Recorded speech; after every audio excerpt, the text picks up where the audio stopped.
महाराष्ट्राचे उपमुख्यमंत्री अजित पवारांचे पुत्र पार्थ पवार यांचं पुण्यातील मुंडवा परिसरातील कोट्यवधी रुपयांच्या जमीन घोटाळ्याशी संबंध असल्याचं समोर आलं।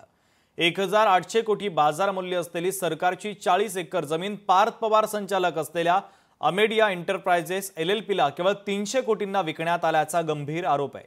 इतकंच नाही तर या व्यवहारामध्ये 21 कोटींचं मुद्रांक शुल्क सुद्धा माफ झाल्याचा धक्कादायक प्रकार समोर आलाय। या प्रकरणामुळे आता पार्थ पवार आणि अजित पवार यांच्या अडचणीमध्ये वाढ झाल्याचं दिसतंय। याच संदर्भातला लोकशाही मराठीचा हा खास रिपोर्ट आपण पाहूयात।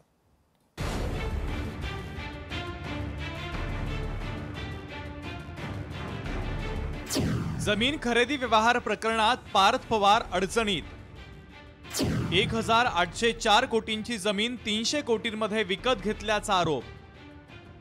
21 कोटींची स्टॅम्प ड्युटीही चुकवल्याचं समोर।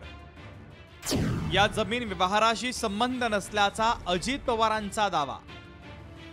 पार्थ पवार यांच्याशी संबंधित जमीन घोटाळा प्रकरणात व्यवहार झालेली पुण्याच्या प्रीमियम भागात असलेली ही जमीन राज्य सरकारच्या मालकीची होती। तिची विक्री करण्याचा अधिकार कोणालाच नव्हता, त्यामुळे केवळ मुद्रांक शुल्क बुडवण्यापुरतं हे प्रकरण मर्यादित नसून सरकारी जमिनीची बेकायदा विक्री झाली असल्याचा प्रकार आहे। त्यामुळे पार्थ पवार यांच्यावर फसवणुकीचा गुन्हा दाखल होऊ शकतो। तसंच ही जमीन खासगी दाखवत विक्री करणाऱ्या शीतल तेजवानी या देखील प्रमुख आरोपी ठरू शकतात। त्यामुळे हे सगळं प्रकरण आता एका वेगळ्या वळणावर गेलंय। जर नियमाप्रमाणे शुल्क भरलं असतं, मुद्रांक शुल्क, तर 21 कोटी रुपये भरायला लागले असते। त्याऐवजी आता तो 500 रुपयामध्ये व्यवहार झालेला आहे। हे का झालं? याच्यात अनेक चुका आहेत। ही जागा पुणे शहरामध्ये असूनही ती मुळशी तालुक्यामध्ये असल्याचं भासवलं गेलं। हे कशासाठी भासवलं गेलं? या सगळ्या गोष्टींची चौकशी होऊन दोषी अधिकाऱ्यांवर फौजदारी, दोषी सर्वांवर, अधिकाऱ्यांवर असं नाही, राजकारण्यावरही फौजदारी कारवाई झाली पाहिजे। नेमकं प्रकरण काय आहे ते आधी आपण समजून घेऊया। मुंडवा येथील 40 एकर जमीन अमेडिया एंटरप्राइजेस LLPनं मे 2025 मध्ये खरेदी केली। या कंपनीत अजित पवारांचे सुपुत्र पार्थ पवार संचालक आहे। महार वतनदार असलेल्या हक्कदारांनी कुलमुखत्यार पत्र हे शीतल तेजवानीला दिल्याचा दावा आहे। याच कुलमुखत्यार पत्राच्या आधारे पार्थ पवारांच्या कंपनीने ही जमीन 300 कोटी रुपयांना खरेदी केली। प्रत्यक्षात ही जमीन सरकारनं 1988 मध्येच बॉटनिकल सर्वे ऑफ इंडियाला 50 वर्षांच्या भाडे करारानं दिली। सध्या या जमिनीची मालकी बॉटनिकल सर्वे ऑफ इंडियाकडेच आहे। जमिनीच्या कागदपत्रांवर देखील महाराष्ट्र सरकारचंच नाव आहे। प्रत्यक्षात शीतल तेजवानीला जमीन विक्रीचा कोणताही अधिकार नाहीये। ही जमीन बाजारात विक्रीला आणली कशी आणि पार्थ पवारांच्या कंपनीने ती विकत घेतली कशी, हाच सवाल आहे।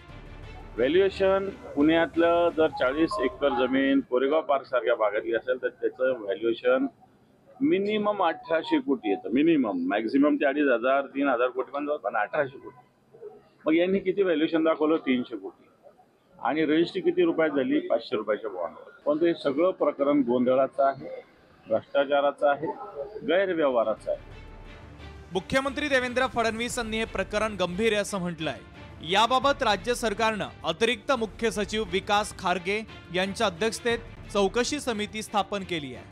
या व्यतिरिक्त 2 अधिकारी निलंबित करण्यात आलेले आहेत। या संदर्भातली सगळी माहिती मी मागवलेली आहे। या संदर्भातले योग्य ते चौकशीचे आदेश देखील मी दिलेले आहेत। आणि ही सगळी माहिती आणि जी काही प्राथमिक चौकशी आहे त्याच्या आधारावर या संदर्भात जी काही तुम्हाला सांगायचं ते मी सांगणार आहे। मी ही माहिती आज सगळी माझ्याकडे येणार आहे। ती माहिती आल्यानंतर तुम्हाला या संदर्भात शासनाची पुढची दिशा काय, याच्यात कारवाई काय आहे, या सगळ्या गोष्टी सांगण्यात येतील। या जमीन व्यवहार प्रकरणामध्ये अजित पवारांचं मौन का, असा सवाल विचारला जात होता। पण या जमीन व्यवहाराशी आपला कोणताही संबंध नाही असं स्पष्टीकरण आता अजित पवारांनी दिलंय। माझा त्या गोष्टीशी डायरेक्ट अजित पवार म्हणून दुरान्वयी देखील संबंध नाही। असल्या कुठल्याही चुकीच्या गोष्टी कुणी पण करू नयेत अशा स्पष्ट सूचना मी दिलेल्या होत्या। परंतु त्याच्यानंतर परत काय झालं ते काही मला माहिती नाही। जर माझ्या नावाचा वापर करून कुणी चुकीचं करत असेल, नियमात न बसणारं करत असेल, तर त्याला कुठलाही माझा पाठिंबा नसेल. मुख्यमंत्री म्हणाले की ह्याची चौकशी मी करतो. जरूर मुख्यमंत्र्यांनी चौकशी करावी.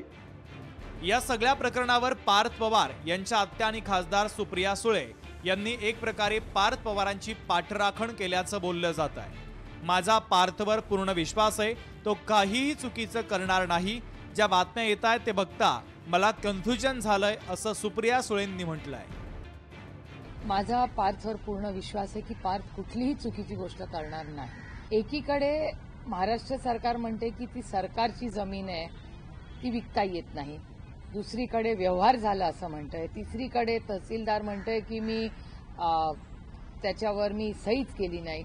दुसरा म्हणतो की स्टॅम्प ड्युटीची नोटीस आली आहे. एकीकडे 21 कोटी स्टॅम्प ड्युटी आहे, मागणी आज येते 6 कोटीची. का बनाना रिपब्लिक यार. सरकार चालवतंय कोण आणि निर्णय प्रक्रियेत आहे तरी कोण. या जमिनीच्या सातबाऱ्यावर मालकी म्हणून तत्कालीन मुंबई सरकार आहे, तर इतर हक्कांमध्ये ज्यांनी जमीन वतन दिली होती त्यांचा इतर हक्कांमध्ये उल्लेख आहे. पुणे शहरामध्ये 5 वर्षांपूर्वी सरसगट सातबारा उतारे बंद करून प्रॉपर्टी कार्ड सुरू करण्यात आलं होतं. या नोंदींमध्ये बदल करताना या जमिनीच्या मालकी हक्कांच्या नोंदीमध्ये देखील काही बदल झाल्याचं दिसून येत आहे. मूळ नोंदी वेगळ्या आणि प्रॉपर्टी कार्डवरील नोंदी वेगळ्या आहेत. याचाच फायदा घेऊन तब्बल 2000 कोटी रुपयांची सरकारी मालकीची जमीन हडपण्याचा हा उद्योग झाल्याचं दिसून येत असल्याचं बोललं जात आहे. या सगळ्या प्रकरणामुळे विरोधकांच्या हातात आयतं कोलीतच मिळालंय. काँग्रेसनं तर अजितदादांच्या राजीनाम्याची मागणीच केली आहे. अजितदादा पवार यांना भस्म्या नावाचा आजार झालेला आहे आणि हा भस्म्या आजार झाल्यावर किती खाल्लं तर अधिक खावं वाटतं. आता तहसीलदाराला आणि स्टॅम्प ड्युटीवाल्याला सस्पेंड करून चालणार नाही. यामध्ये थेट अजित पवारांचे लागे बांधे त्यांच्या परिवारातल्या सदस्याच्या माध्यमातून हा भ्रष्टाचार झालेला आहे. अजितदादा पवारांनी तातडीने राजीनामा द्यावा ही आमची असणारी मागणी आहे. या प्रकरणात आता आणखीन काय खुलासे होतात हे पाहणं महत्त्वाचं असेल. चंद्रशेखर भांगेसह अमोल धर्माधिकारी, लोकशाही मराठी, पुणे.